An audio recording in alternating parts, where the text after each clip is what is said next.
Shalom, kita berjumpa kembali dalam ibadah doa malam. Mari kita siapkan hati kita. Mari kita memuji Tuhan. Haleluya. Terima kasih Yesus. Haleluya Yesus. Kami mau dekat dengan Engkau Bapa. Kami mau bersyukur kepadamu Tuhan. Mengucap syukur untuk semua hal Tuhan. Thank you Tuhan. Dekat padamu itu rinduku,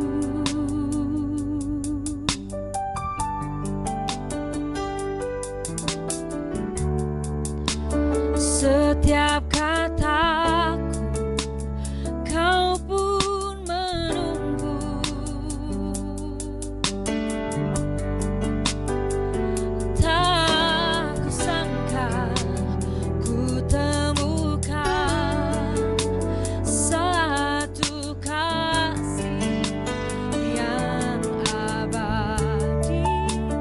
Kini ku datang dan ku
Mari kita pujikan pujian ini bersama-sama.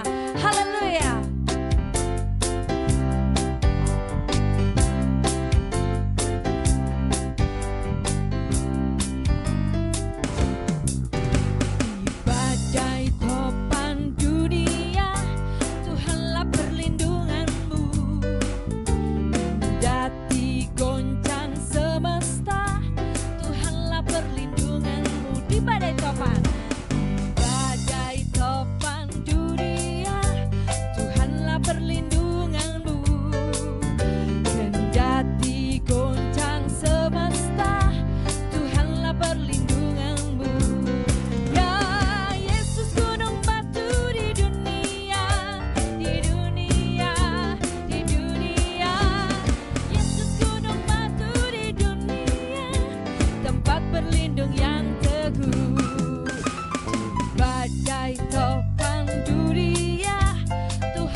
Saatnya kita akan mendengarkan kebenaran firman Tuhan. Mari kita siapkan hati kita. Kami mengucap syukur Yesus. Terima kasih Tuhan, terima kasih Bapa. Penyertaan-Mu sempurna dalam hidup kami Yesus. Terima kasih Yesus. Haleluya.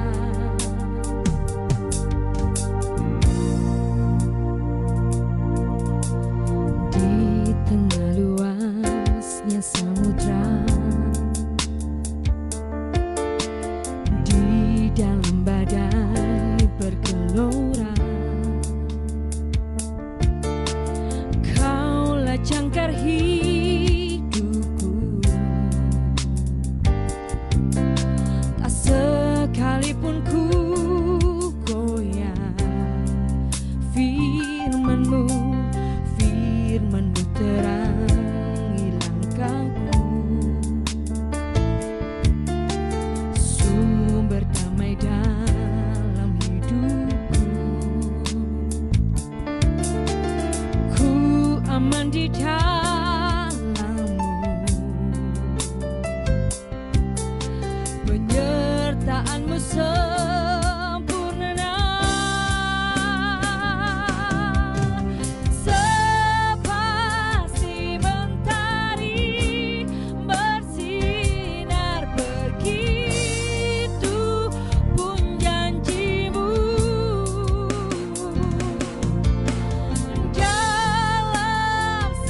Salam, selamat malam, Jemaat Kunci Daud yang dikasihi Tuhan.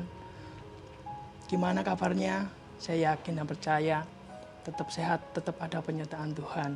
Mari kita mulai doa malam kali ini, mari kita berdoa. Tuhan, kami mengucap syukur hari ini ya Bapa. Kami terus dalam penyertaan-Mu ya Tuhan, tetap bimbing kami, tetap sertai kami dalam setiap apapun yang kami lakukan ya Bapa. Bila sebentar lagi kami akan mendengarkan kebenaran dengan firman-Mu, beri kami hikmat-Mu, biarlah kami melakukan yang terbaik ya Bapa. Hanya di dalam nama Tuhan Yesus kami berdoa dan mengucap syukur. Haleluya, amin. Kali ini kita akan belajar dari kitab Roma, pasal ke-13 ayat 1 sampai 5. Mari kita baca. Kepatuhan kepada pemerintah. Ayat 1. Tiap-tiap orang harus takluk kepada pemerintah yang di atasnya, sebab tidak ada pemerintah yang tidak berasal dari Allah, dan pemerintah-pemerintahan yang ada ditetapkan oleh Allah. Ayat 2. Sebab itu barang siapa melawan pemerintah, ia melawan ketetapan Allah, dan siapa yang melakukannya akan mendatangkan hukuman atas dirinya. Ayat 3. Sebab jika seorang berbuat baik, ia tidak usah takut kepada pemerintah. Hanya jika ia berbuat jahat, maukah kamu hidup tanpa takut terhadap pemerintah? Berbuatlah apa yang baik, dan kamu akan peroleh pujian daripadanya. Ayat 4. Karena pemerintah adalah hamba Allah untuk kebaikanmu. Tetapi jika engkau berbuat jahat, takutlah akan dia. Karena tidak percuma pemerintah menyandang pedang. Pemerintah adalah hamba Allah untuk membalaskan murka Allah atas mereka yang berbuat jahat. Ayat 5. Sebab itu perlu kita menaklukkan diri, bukan saja oleh karena kemurkaan Allah, tetapi juga oleh karena suara hati kita. Amin. Dijelaskan di sini di Roma 13 ayat 1, saya ulangi. Tiap-tiap orang harus takluk kepada pemerintah yang di atasnya, sebab tidak ada pemerintah yang tidak berasal dari Allah, dan pemerintah-pemerintahan yang ada ditetapkan oleh Allah. Jadi di sini jelaskan bahwa pemerintah yang ada itu memang ditetapkan oleh Allah. Jadi kita hari ini hidup di pemerintahan yang bernama Indonesia. Jadi saat ini memang pandemi sedang terjadi di mana-mana. Dan mulai beberapa waktu yang lalu, ya mungkin kita hampir 1 tahun, dan tidak ada titik di mana pandemi ini akan hilang, malah semakin banyak dan juga semakin tinggi angka kematian, juga angka orang yang positif. Jadi pemerintah menetapkan suatu kebijakan yang harus kita taati, yaitu 5M. Jadi dulu kalau kita kenal dengan 3M, hari ini ditambah lagi 2M, jadi menjadi 5M. Jadi apa aja itu 5M? Yang pertama yaitu 1. Memakai masker. Yang kedua, mencuci tangan. Yang ketiga, menjaga jarak. Yang keempat, mengurangi mobilitas. Yang kelima, menghindari kerumunan. Saya akan jelaskan satu persatu. Yang pertama yaitu memakai masker. Mengapa sih kita harus memakai masker? Saya jelaskan dulu tentang beberapa jenis masker yang ada yang sudah sesuai standar dari Dinas Kesehatan atau Kemenkes. Yang pertama yaitu masker dengan jenis N95 yang biasanya digunakan untuk para medik atau dokter, suster atau perawat yang menangani di rumah sakit. Yang kedua yaitu masker bedah. Masker bedah ini bisa digunakan juga, biasanya juga digunakan di rumah sakit oleh para medik, juga digunakan oleh masyarakat umumnya. Tetapi ini sekali pakai, jadi nggak bisa dibuat berulang-ulang seperti N95. Sedangkan yang ketiga yaitu masker kain. Jadi kemarin ada beberapa pedoman yang baru bahwa masyarakat minimal harus memakai masker kain itu minimal dua lapis. Jadi kalau satu lapis itu masih terlalu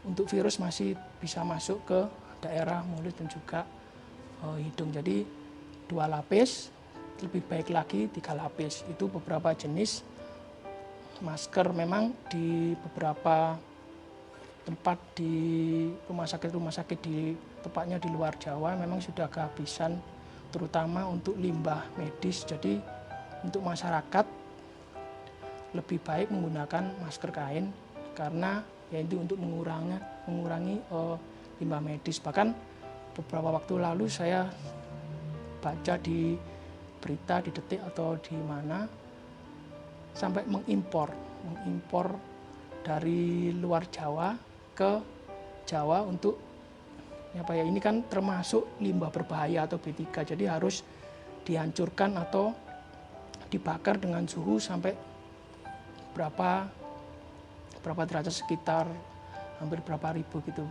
Pokoknya dia harus dihancurkan atau dimusnahkan, jadi tidak bisa dia dibuang secara biasa, makanya harus digunakan sebagaimana mestinya. Yang kedua yaitu bagaimana sih, apakah kita boleh nggak kita memakai masker di rumah.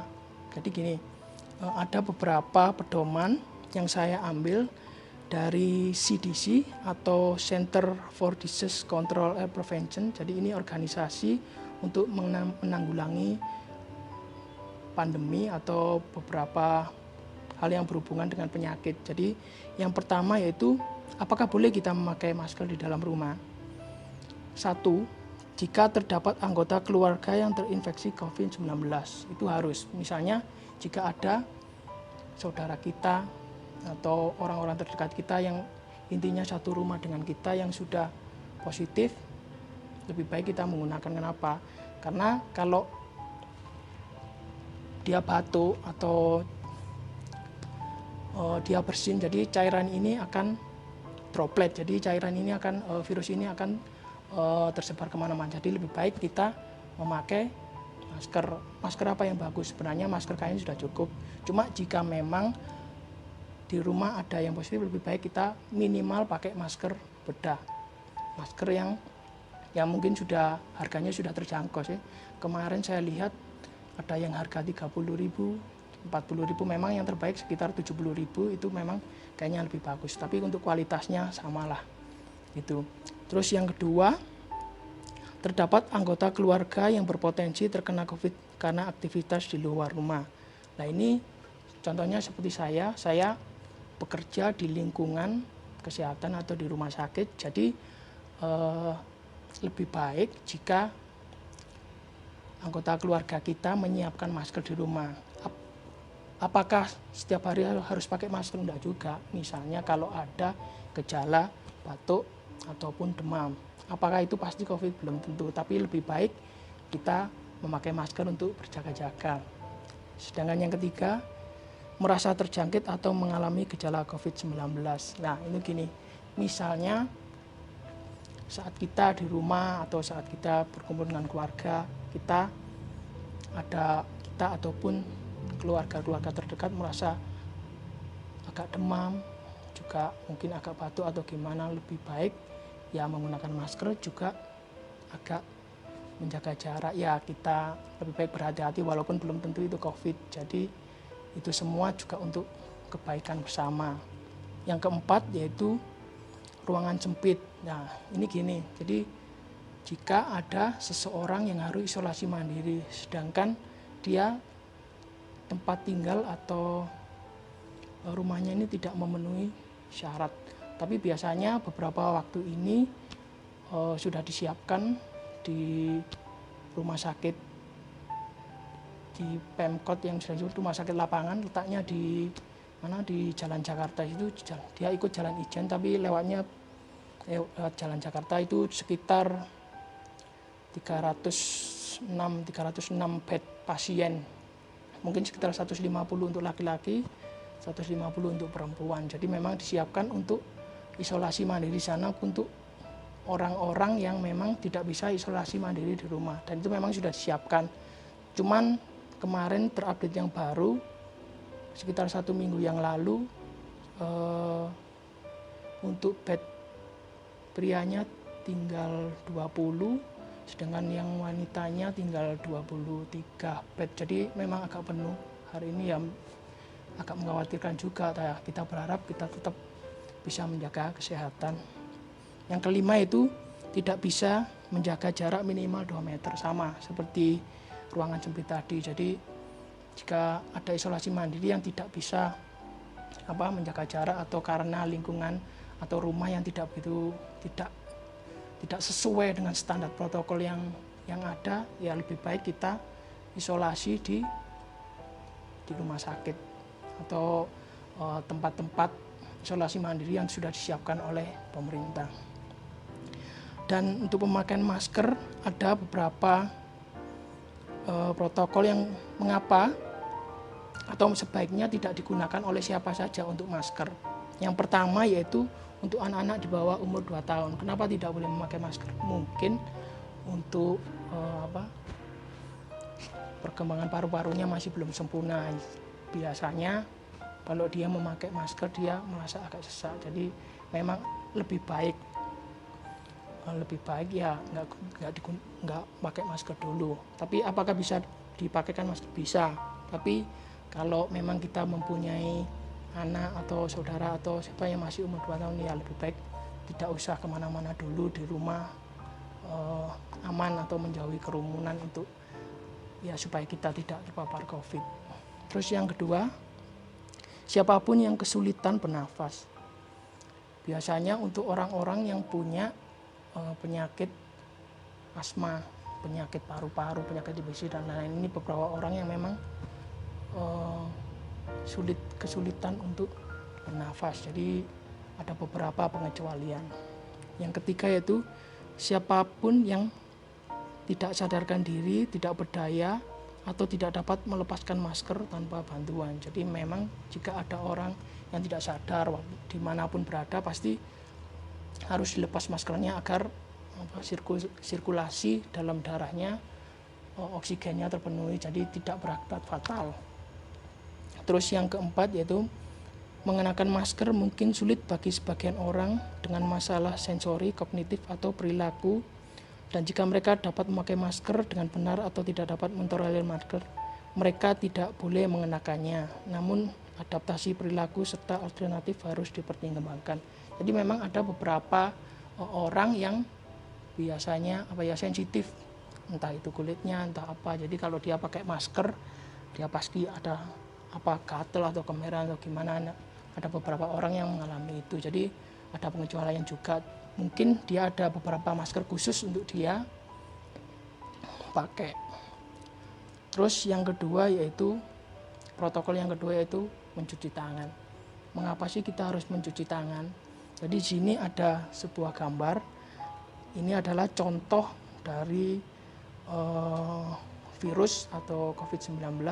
Memang dia ada warna merah dan juga warna abu-abu. Ya ini mungkin sebuah ilustrasi, tapi warnanya banyak tidak seperti itu. Tapi di situ yang warna merah itu adalah spike atau duri. Jadi setiap virus itu dia mempunyai duri-duri lah, dan duri-duri ini itu terdiri dari lemak, dan lemak-lemak ini sangat lengket sekali. Makanya jika ada orang yang batuk dan mengeluarkan droplet itu sehingga dia sebar, makanya dia bisa menempel kemanapun, ke baju, ke tangan, ataupun ke rambut dan lain sebagainya. Apalagi jika dia jatuh di suatu tempat, entah itu di kursi, di gagang pintu, terus setelah orang itu batuk hingga akhirnya virus itu menempel, terus kita memegang benda tersebut hingga akhirnya virus ini menempel dan benar-benar sangat lengket. Makanya kita harus mencuci menggunakan sabun. Jadi kalau kita mencuci hanya dengan air biasa, jadi virus ini tidak akan bisa lepas. Makanya kita harus menggunakan sabun, karena ini untuk menetralisir virus yang ada di dalam tangan-tangan kita. Apakah virus ini akan mati? Enggak kalau dengan air. Dia akan mati kalau kita menggunakan hand sanitizer atau alkohol. Jadi itu memang tapi itu merupakan salah satu standar yang harus kita lakukan untuk menghindari COVID ini. Terus yang kedua itu kenapa kita harus mencuci tangan? Jadi menurut penelitian yang ada, setiap jam manusia akan menyentuh wajah kurang lebih 9 hingga 2 kali dalam sehari. Jadi kita sengaja atau tidak sengaja sering, entah itu benerin rambut, entah itu kita gatal yang di mana. Jadi itu memang sering dilakukan. Makanya kita harus menjaga kebersihan tangan kita. Salah satunya yaitu dengan mencuci dengan sabun. Dan apa sih, bagaimana cara mencuci tangan yang baik? Ini ada beberapa langkah. Kalau dari standar WHO ada 6 langkah. Yang pertama, jelas kita ambil air, kita ambil sabun. Yang pertama, langkah pertama, kita usap telapak tangan kita. 1. Itu sekitar 4 detik. 4 detik kita usap. Langkah pertama. Langkah kedua, di punggungnya ini 2. Ini juga 2. Ini juga 2 detik, 2 detik. Pokoknya semuanya sekitar 20 detik. Ini langkah yang kedua. Langkah yang ketiga, sela-sela. Jadi di sela-sela ini kita gosokkan. Itu juga sekitar 4 detik. Dan setelah itu langkah yang keempat apa? Langkah yang keempat kita kunci seperti ini. Jadi itu untuk membersihkan yang di daerah sini, yang di telapak sini, dan juga yang di daerah jempol sini. Gini. Setelah itu yang kelima, daerah ini, daerah belakang jempol ini. Kita usap sekitar 4 detik. Terus yang kedua juga sini. Sedangkan yang keenam apa? Itu yang terpenting. Biasanya bakteri-bakteri atau apa itu di sela-sela kuku. Di sela-sela kuku sini. Bagaimana cara membersihkannya? Kita tempel sini. Kita tempel, kita usap. Kita hitung 1, 2, 3, 4. Sama kanan kiri juga.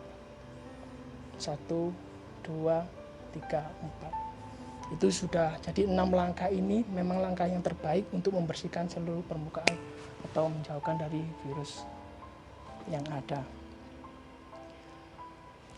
Terus yang ketiga yaitu protokol yang ketiga, jelas menjaga jarak. Kenapa? Karena virus ini menyebar melalui droplet, melalui batuk dan juga bersin. Jadi jarak yang memang terbaik yaitu antara sekitar 1,5 sampai 2 meter.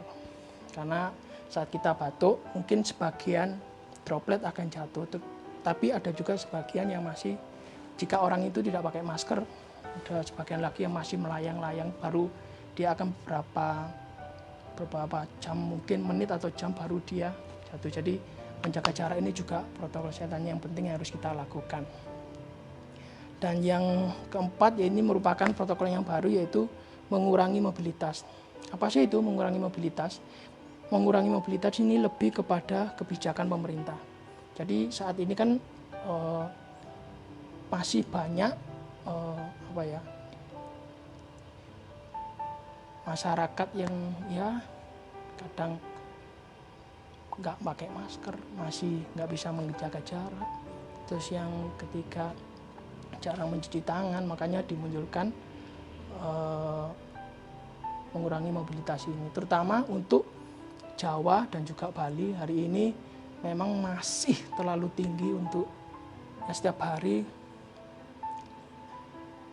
sekitar berapa ya, hampir 5.000, di atas 5.000-an yang positif tiap harinya. Makanya Bali sama Jawa ini diperpanjang PSBB atau PKM, pembatasan kegiatan masyarakat.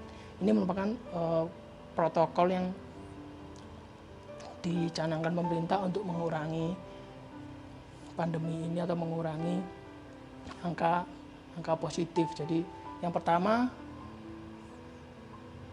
WFH atau work from home dari beberapa kantor. Kalau nggak salah sekarang sekitar 50% atau 50% apa 25% yang bisa hadir di kantor. Juga untuk lingkungan gereja sekitar 50%, sedangkan untuk sekolah kita masih, kalau nggak salah masih online, jadi masih menggunakan Sumatur dan lain sebagainya.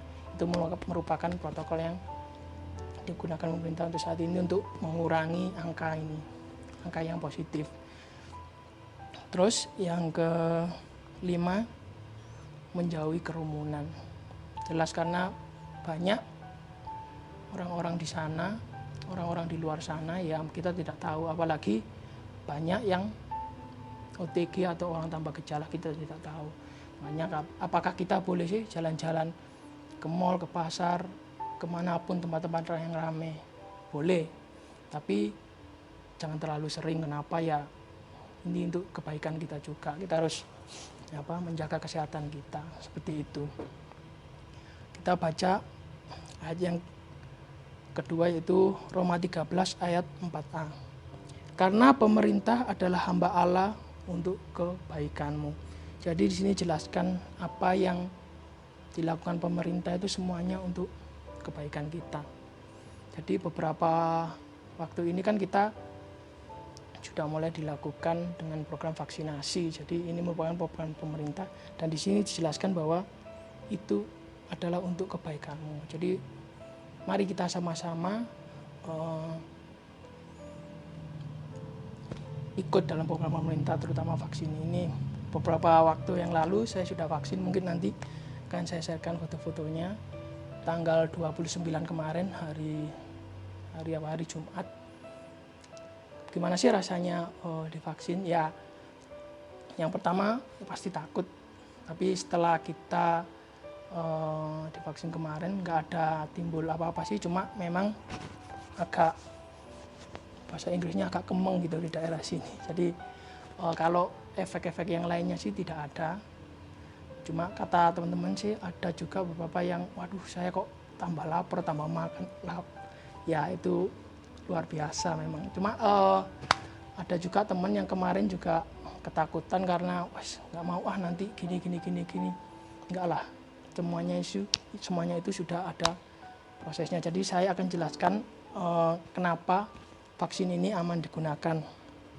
Untuk tahap pembuatan vaksin, yang pertama yaitu penelitian preklinis, dan yang ketiga yaitu uji klinis. Sedangkan uji klinis ini terdapat 3 fase, yang fase 1, fase 2, dan juga fase 3.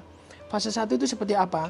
Jadi fase 1 itu untuk melihat reaksi sistem imun dalam tubuh dan keamanan vaksin dalam tubuh. Jadi di sini disuntikkan kepada manusia dan dilihat efeknya seperti apa.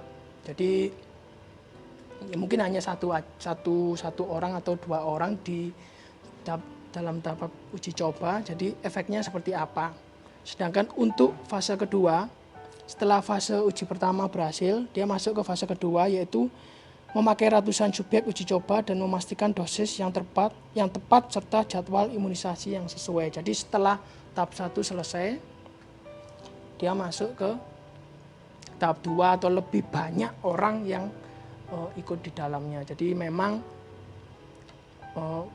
tahapan-tahapan ini melalui proses yang sangat ketat sekali. Jadi pasti keamanannya itu sudah baik, bahkan yang terbaik yang dilakukan oleh WHO.